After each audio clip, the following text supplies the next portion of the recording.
Hello there, YouTube. I decided I'm going to have another look at this radio again.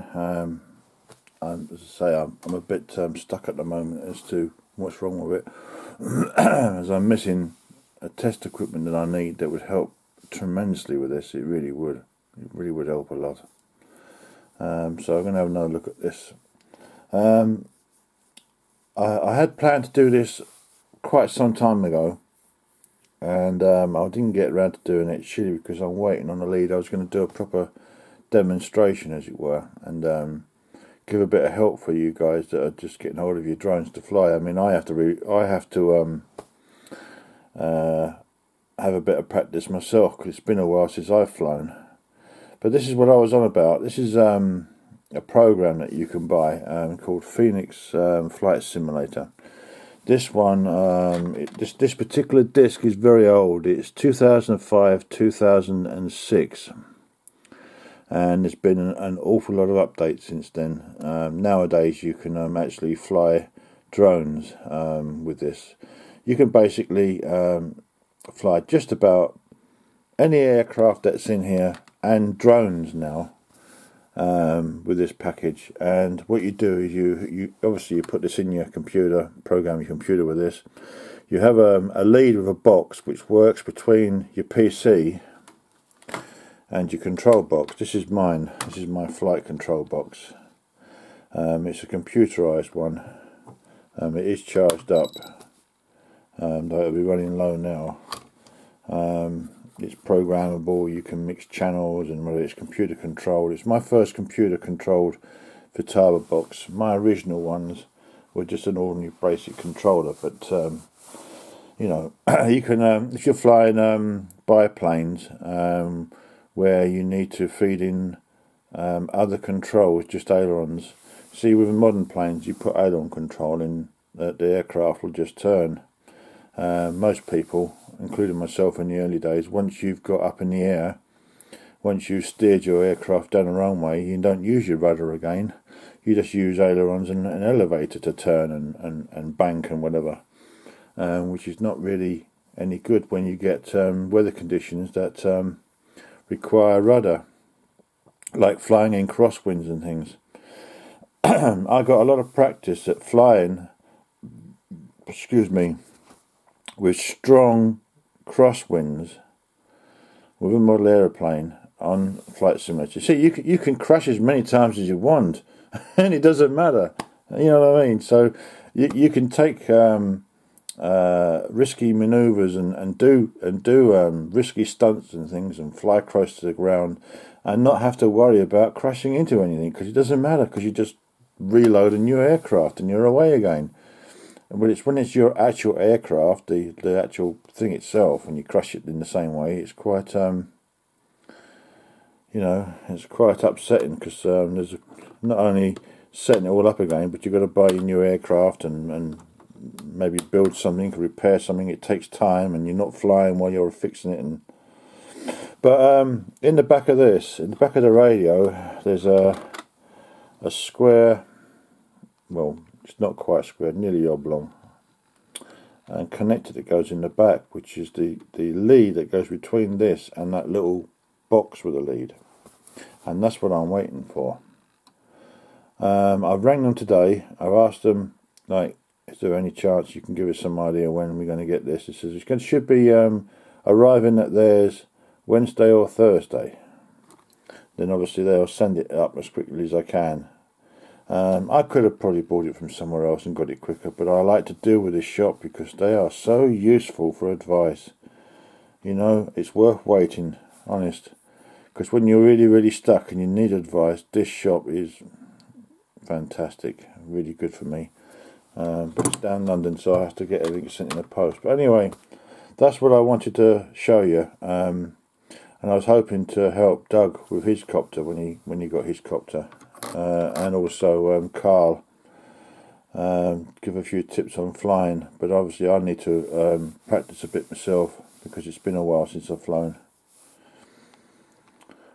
Okay, this is a 6-channel radio, and I've had lots of hours of fun with this, and it still works perfectly. But if you want to actually fly modern drones, as it were, using a flight controller like this, this is too out of date. Though it would probably work, there are features in these drones that you can get now, which works with the Fat Shark goggles, as it were, and you can get information feedback as to the what the batteries are like, and how much flying time you've got. You can set them up in such a way where you makes it easier to fly, because all you've got to do is just concentrate on flying instead of worrying if you've got enough batteries.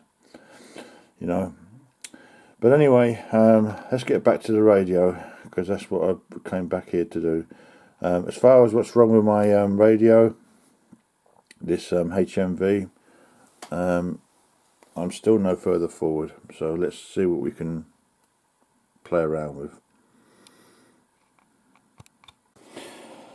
Right, I've just been examining this schematic to find points of interest, what I'm interested in. And see, the thing is, as you guys already probably realise, we've got long wave, we've got medium wave, a lot more sensitive and responsive than what it was before, because we've got rid of all those. We got rid of most of the dodgy capacitors, and replaced some slightly out of value resistors, and that's we've still got this capacitor here to replace, which I've attacked with the soldering iron. This one here, and then there's one on top, which is the last of the Hunt's capacitors. But what I'm interested in is this switch. The question is that when we switch on to FM, are we getting the right connectors? Is it connecting up okay? Is there a problem with the switch itself?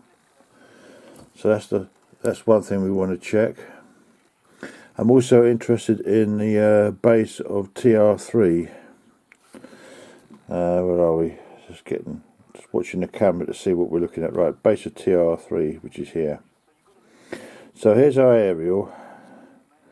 Here's our various coils. AM internal aerial. This is it here. And then we've got switches. We've got S5, S6,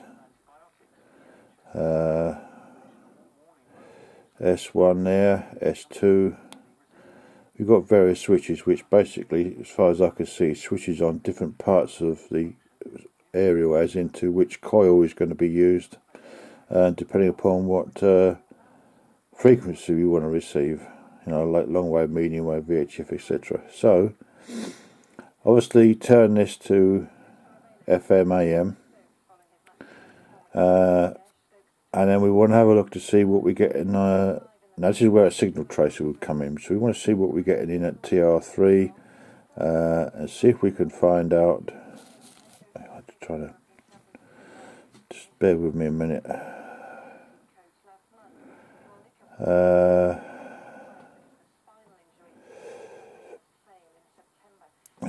S4.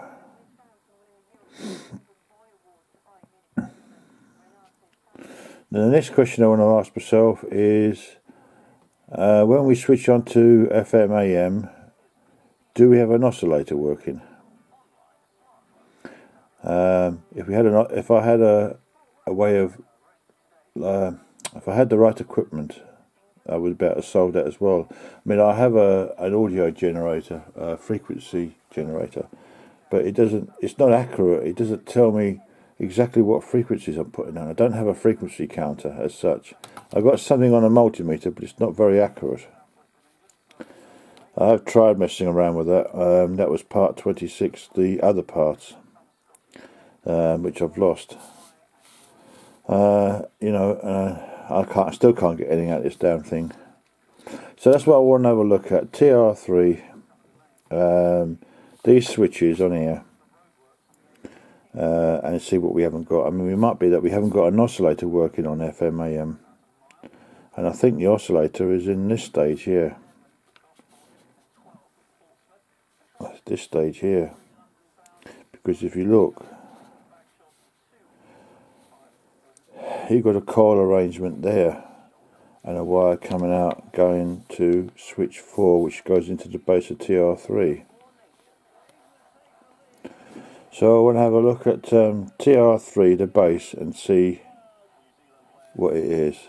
Now the base, you got 3 connections together and 1 on its own.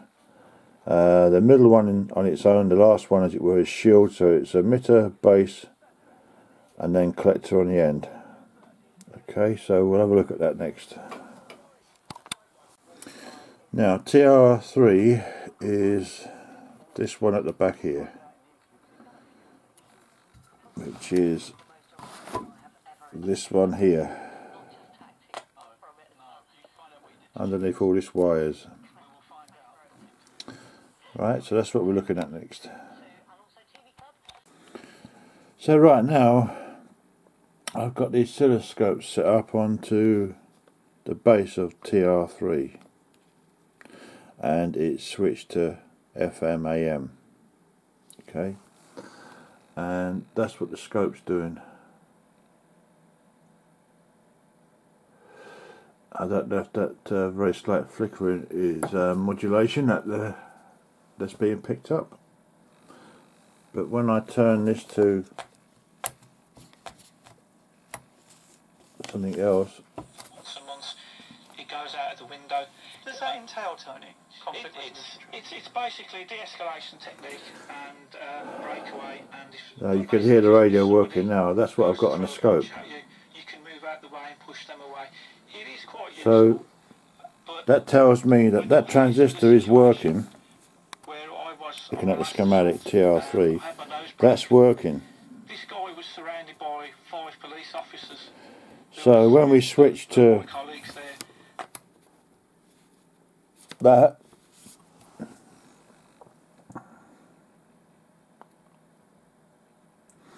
now you see that flickering. Now what I think that is that's bleed over through the circuitry from one of the other channels, as it were,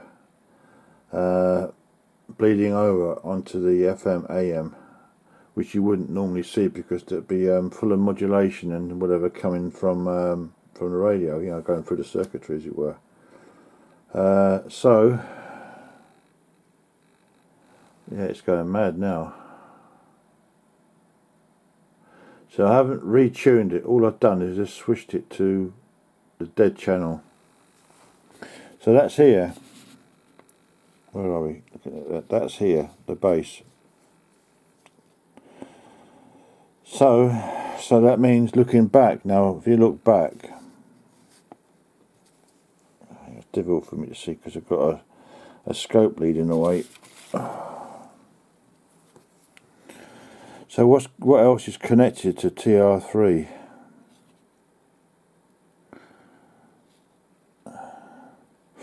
Because we're looking for a signal source from the FM AM, aren't we? So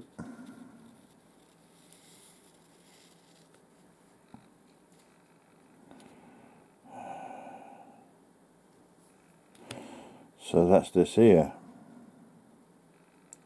But we've got modulation on long wave and medium wave. It's only when we switch onto it, absolutely everything is dead.